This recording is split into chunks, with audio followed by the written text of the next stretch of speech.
Hi blockchain visionaries, I'm George Levy. In this video we're going to be talking about the topic of the value of cryptocurrencies over time. It's a very important topic which many people don't understand, and I will make it crystal clear for you on this video.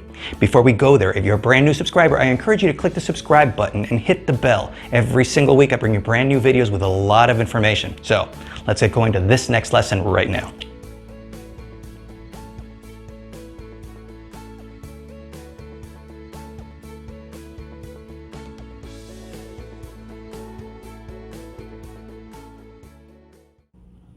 Have you ever noticed that in different videos about Bitcoin, Litecoin, or Ether, over time you'll find that the price for these cryptocurrencies has changed. Sometimes you might see Bitcoin quoted at even under $1,000. It might be at $5,000, maybe $11,000, maybe close to $20,000, and it changes depending on the time. Now, that's because Bitcoin is highly volatile. What that means is that the price fluctuates. It goes up, it goes down, and what determines that is the market. What is the market willing to pay for a Bitcoin? This is really, really important for you to understand. So we will now take a trip down memory lane and look at the history of Bitcoin so you understand exactly what I mean about the value of Bitcoin and cryptocurrencies over time. To do that, I'm going to focus specifically on Bitcoin so you understand the big concept. What you're seeing right now is actually the market price of Bitcoin over time. This is actually a website called blockchain.com, and it actually gives you a chart where you can actually see the history of the price of Bitcoin over time. You see how it actually rises. This was the meteoric rise that we had towards the end of 2017, which hit almost $20,000, and then we actually have the drop. And we eventually got into what was many people regarded as a crypto winter as things went down and the bears took over. Now you see here that there's been a rise again in 2019, and we're seeing ups and downs. So throughout time, you see that the price of Bitcoin has fluctuated. Sometimes it goes up, sometimes it goes down, then it comes back up, then it comes back down, etc. Now the reason why I want to tell you this is that when you own Bitcoins, what's really relevant to you is when do you actually sell those Bitcoins? So what you really want is to acquire Bitcoin at a low price and then sell Bitcoins at a high price. Now throughout this time, you're actually holding your Bitcoins unless you trade them or you sell them or you do anything or use them to buy a product, etc. I want to tell you why this is relevant. I'm going to go back one of the most important transactions in the history of Bitcoin, which took place exactly on May 22nd, 2010. And in this specific transaction, there were 10,000 Bitcoins that were transferred over to one single Bitcoin address.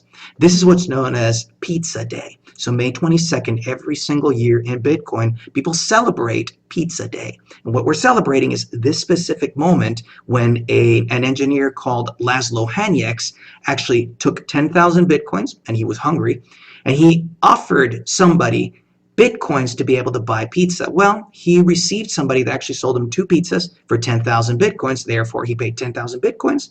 Therefore, when you really look at it, that was $25 worth of pizza. There were 10,000 Bitcoins. When you really do the calculations, that pegs the price of each of those Bitcoins to a quarter of a penny. That means that for every 4 Bitcoins that he spent in this one transaction, he specifically got 1 penny's worth of pizza.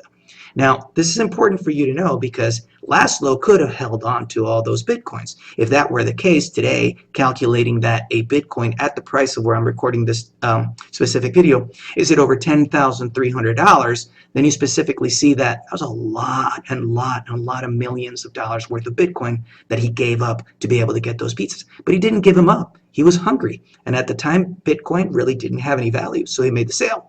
Now, many people think that the gentleman on the other side that actually got those 10,000 Bitcoins is rolling in money and made a lot of money. Well, that's not necessarily true, and I know exactly because this person is known as Jerko. And Jerko actually took those 10,000 Bitcoins and he sold them for $400. So when you really think it through, in his world, it was a great deal because he only spent $25 for 2 pizzas and he got rid of those Bitcoins for $400. He banked. At the time, it was a great deal. But, you know, when you really look historically over time, then really he might have been better off holding on to all those Bitcoins. But hindsight is 2020. What I want you to know is that when you have Bitcoins, you really don't execute the price of that Bitcoin unless you actually sell it or trade it or spend it on something. I want you to know that because over time, if you've looked at my different videos, you may have seen that I post videos and the price of Bitcoin has been all over the place. Sometimes, as you can see, the price of Bitcoin was in the $1,000+ Sometimes it was under $1,000. Then you see that it goes up to $11,000, then it goes down, etc. It's been fluctuating because over time the price of Bitcoin has changed. Now, the interesting thing is that I've posted over time and I've talked about the fact that, at one point Bitcoin actually passed the price of one Bitcoin for an ounce of gold. And that's long gone. We definitely have a Bitcoin worth far more than an ounce of gold. But at the time, it was a big deal. I actually was talking about how historically important it was that a Bitcoin was worth more than an ounce of gold. But I'll take you to a different perspective on my life. So I use Bitcoin quite a bit, and I actually get paid in Bitcoins, and then I have a choice. I can hold on to my Bitcoins, but the truth is, many people still don't accept Bitcoins. Therefore, I have to use my Bitcoins when I'm paying for things. So I'll give you one example of these. This is actually a tube of caulk that I actually bought on April 2nd, 2017, and I actually bought it and I paid using Bitcoin. Now, at the time, that tube was worth around $4.98 worth of Bitcoin. When you do the calculations of how much in Bitcoin I paid compared to what that tube of worth is really worth, I paid hundreds of dollars for that tube. Why? Because I paid in Bitcoin. If I would have paid in dollars, then I wouldn't have had that problem. That being said, I had Bitcoins and I needed to buy things, therefore I had to spend my Bitcoins. So I want you to take out as a lesson from this that when you're receiving Bitcoins, you have to look at Bitcoins as two things. One of them is an asset you can invest in, much like buying gold or silver. You hold on to it, right? You don't pay for things in gold, you hold on to it. And another one is as a currency that you can use to pay for things. And I know many people that actually pay. I have friends that live in Japan, in Tokyo, where Bitcoin is actually a legal form of payment. And he just basically lives on Bitcoin and he pays for things primarily using Bitcoin. So in his world, he gets paid in Bitcoins and he pays in Bitcoins because it's very, very convenient.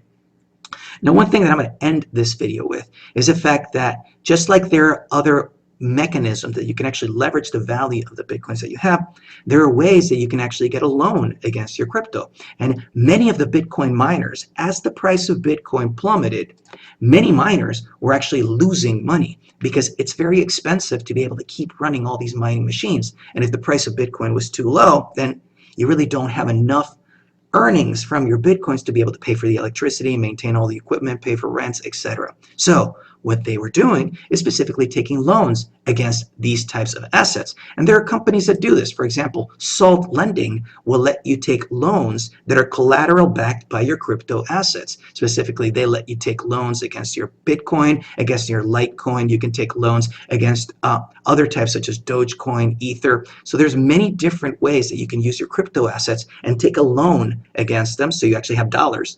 And what that means is that you're not really selling your Bitcoins, you're actually just letting them hold it as collateral against a loan that you're paying. And you pay interest on that loan, but it's a way for you to retain your cryptocurrency if you don't want to sell it.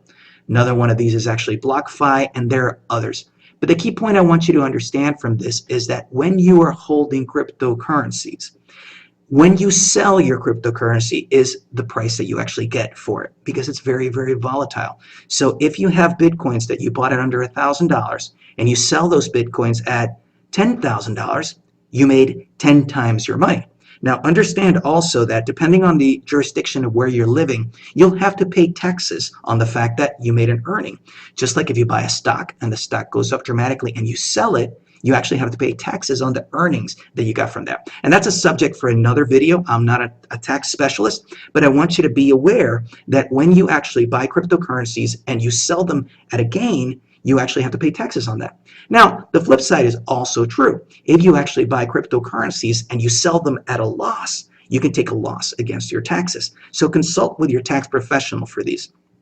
So the key thing I want you to gain out of this whole entire lesson is the fact that Bitcoin price and cryptocurrencies in general fluctuate.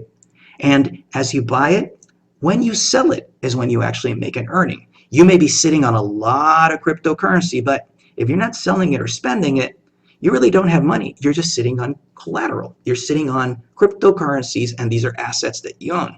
Now, if you want, you can take a loan against that collateral. But if you actually sell it, you actually have to understand that sometimes you may sell at a gain or sometimes you may sell at a loss. So I encourage you to keep track of the price of the different cryptocurrencies. There are multiple places where you can do so. One of the very good ones is actually Coin Billboard. Coin Billboard tracks the entire cryptocurrency market, and you can see as the prices go up and as the prices go down, and you can drill down on the graphs of how that performs. I hope you enjoyed this video and that you learned something in the process. I bring you brand new videos every single week, so make sure to subscribe to this channel. And if you have any questions or comments, please leave them below. I would love to hear from you. Until next time, I'm George Levy. We're changing the world, one blockchain at a time. See you next time.